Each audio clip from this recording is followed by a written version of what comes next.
Vamos conversar sobre constelação familiar?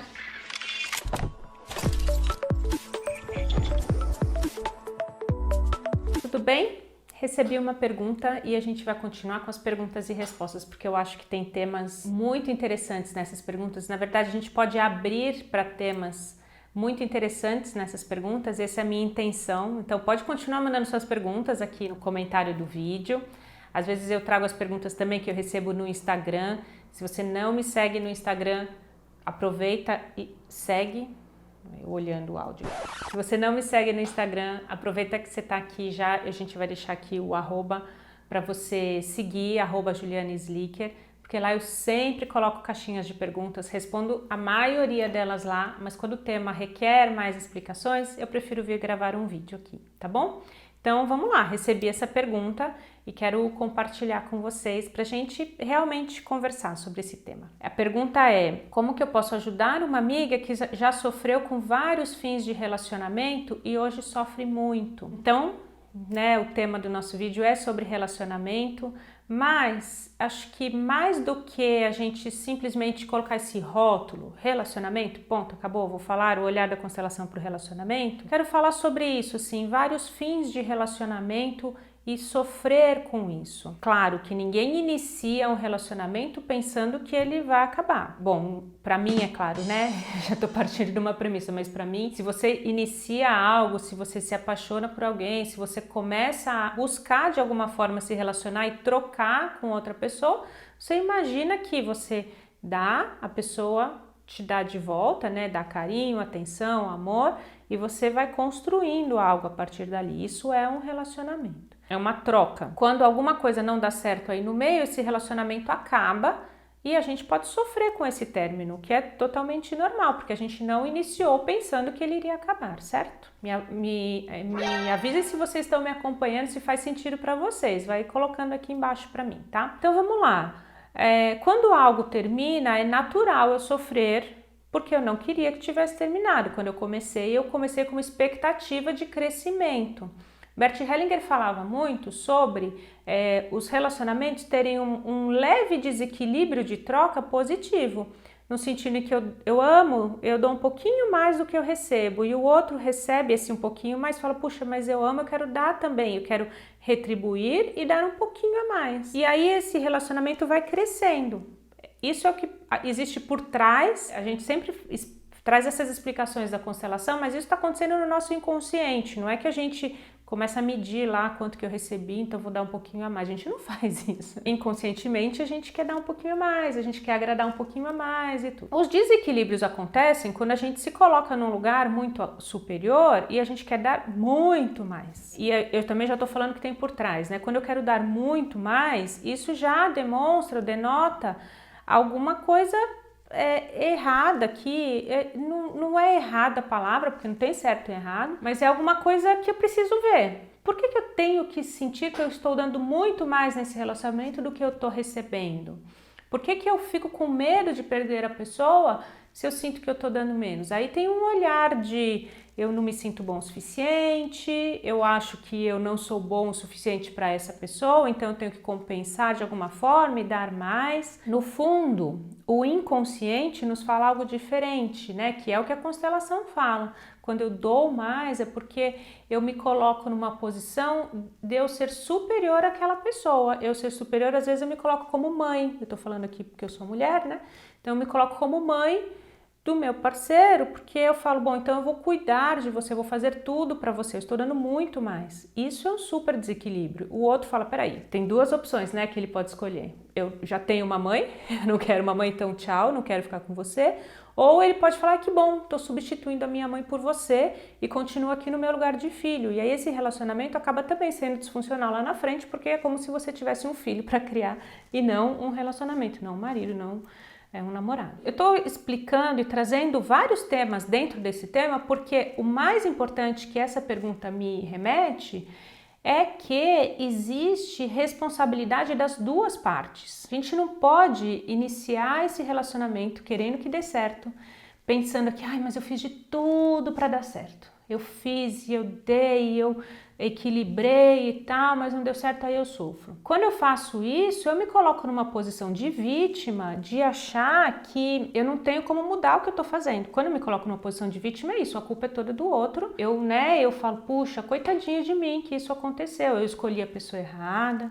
Ó, eu tenho tanta dificuldade de colocar no lugar de vítima, que até isso eu tô falando, né? Eu escolhi a pessoa errada, já não é vitimismo, eu já tô tendo esse papel de protagonista, de dizer que eu que escolhi. Mas a vítima mesmo fala, essa pessoa, ela me enganou, eu encontrei uma pessoa que era o príncipe encantado, que era tudo que eu queria para minha vida, e ao longo do tempo ele foi mudando, ele foi tendo tal característica, ele foi tendo tal atitude, e aí ele me deixou. A culpa é toda dele, eu não olho para o que eu fiz nesse relacionamento. E o início é exatamente o que eu tinha falado agora há pouco. Eu escolhi. Então, 2 pontos importantes aqui. A gente traz para a nossa vida as pessoas que estão vibrando na nossa frequência. Se eu tenho essa postura de mãe, é sempre dar a mais do que eu recebo, a gente está vibrando numa frequência, energeticamente falando, e a gente encontra alguém que quer ficar numa posição de filho. E aí, pronto, dá match. Não é assim no aplicativo? Dá match. A gente encontra. No começo, a gente é tomado por aquela fantasia de estar apaixonado, de só enxergar as coisas boas e tal. Ao longo do tempo, a fantasia vai se transformando um pouco numa realidade ou na própria fantasia que eu projeto para aquilo e, enfim, acaba não dando certo. Esse é um olhar, né? Eu acabo atraindo e escolhendo pessoas para minha vida que fazem e que dão esse match aí vibracional, eu tô vibrando nessa energia. A outra coisa é que a pessoa pode até ter comportamentos diferentes, em outros relacionamentos ela nunca se comportou como filho, por exemplo. Eu tô dando exemplo de filho, tá? Que eu comecei falando isso, tô falando, mas não é só isso que acontece no relacionamento, tem vários outros desequilíbrios que podem acontecer. Traição, propriamente relacionamentos abusivos, enfim. O que acontece nesses casos é que eu dou mais, e aí o outro acaba se acomodando naquela posição. Ele mesmo, o outro, e de novo eu tô falando porque eu sou mulher, eu tô falando nele no homem, sou mulher e sou heterossexual, então eu tô olhando pro outro como um homem, mas que pode ser, você pode colocar o gênero aí que faça mais sentido para você. Quando eu olho pro outro, ele vai se acomodando com essa situação. Ele poderia ter comportamentos diferentes num relacionamento diferente com outra pessoa, mas com você, depende dos comportamentos que você provoca, ele vai se adaptando. Ele também quer se adaptar. A vítima, no fundo, ela coloca a culpa toda no outro, mas ela, na verdade, ela acaba manipulando um pouco inconscientemente. Por quê? Porque ela tira o espaço, sabe? Ela fala, mas eu fui fazendo isso, eu fui fazendo aquilo e olha o que ele fez comigo. No fundo é mais sobre ela, sobre o que ela fez do que o que o outro fez. Mas na prática é isso que acontece. Então a lição principal, talvez, de quando a gente olha para relacionamentos é entender que cada um tem 50% de responsabilidade. É a principal e a mais óbvia também. Mas é de verdade, de alma, inconsciente e conscientemente, saber que cada um tem 50% de responsabilidade naquele relacionamento. E que se o relacionamento começou a desandar, você pode voltar e falar, peraí, que eu estou desequilibrando? Qual que é a minha parte aqui nesse desequilíbrio, né? E aí você entender e você voltar para o seu lugar. E aí o outro pode escolher também voltar para o lugar dele e vocês voltarem a ter um bom relacionamento, ou o outro pode falar, peraí, agora acho que eu não quero mais isso e acabou. Mas buscar o equilíbrio é a arte, né, do relacionamento. O Bert Hellinger tem essa frase desse livro que eu acho tão legal, que ele fala assim, mais ou menos assim, não lembro de cabeça. A gente passa a vida inteira tentando entender o relacionamento a dois e a gente percebe que nem uma vida inteira é suficiente. Porque realmente é uma interação, é uma relação muito complexa. O que a gente pode olhar e entender, então, dessa pergunta, é como é que eu posso ajudar? É claro que a pessoa está sofrendo, a gente não pode vir falando a responsabilidade é sua. Claro, a gente tem que ter essa sensibilidade, essa empatia. Mas é importante mostrar para a pessoa que ela tem as escolhas dela, que o mais importante é ela se conhecer, é ela saber o que ela quer para a vida dela.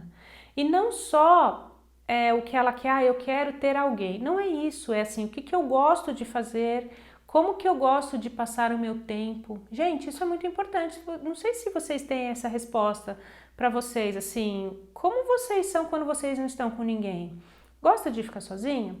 Gosta de ler um livro? Ah, não, eu gosto sempre de estar em festa com amigos, não gosto tanto de ficar introspectiva lendo. Ah, eu gosto de aprender. Ah, eu gosto de cinema. Ah, eu gosto de bicicleta. Eu gosto de... Sabe? A gente pode ter a nossa vida e aí quando a gente se ama e a gente escolhe e está no nosso lugar, a gente faz o quê? A gente atrai pessoas que vibram nessa mesma frequência. Então, como você pode ajudar alguém, ou se você está nessa situação, comece a olhar para você. Qual é o seu processo de autoconhecimento que vai te ajudar a escolher o que você quer para você? Porque o outro vai escolher o que ele quer para ele também, não é egoísmo. Falar, eu vou escolher o que eu quero para mim e aí o outro. Não é isso. Eu escolhi sim o que eu quero para mim e eu encontro alguém que está vibrando na mesma frequência e ele também está escolhendo o que ele quer para ele. E olha, deu um match, só que deu um match positivo de o que vocês buscam é a mesma coisa e aí sim o relacionamento cresce. É lindo a gente poder olhar dessa forma para relacionamentos. É muito doloroso a gente olhar para os problemas que relacionamentos podem trazer. E eu posso até, se vocês quiserem, até deixa comentários aqui para mim para saber onde mais a gente pode explorar esse tema, que vocês perceberam que ele é muito vasto. Mas a gente pode até explorar essas questões de desequilíbrios, de relacionamentos abusivos, porque não estou dizendo que a gente tem que aceitar porque é a gente que provoca. Não é isso, não me entendam mal. A gente tem que entender e olhar para nós, qual é o nosso papel dentro daquilo. Quando a gente tem força de olhar aqui no meu lugar, eu tenho inclusive força de sair de um relacionamento quando eu vejo que não dá mais. E aí eu saio bem, saio pensando, essa é a melhor coisa que eu poderia ter feito. Comenta aqui pra mim, por favor, se você gostou desse vídeo também dá um joinha, compartilhe com outras pessoas, com outras amigas que podem tá precisando e tá querendo, né, olhar para essa questão na sua vida, para os relacionamentos, e a gente vai crescendo e vai conversando cada vez mais, tá bom? Um beijo grande, a gente se vê no próximo vídeo. Tchau, tchau!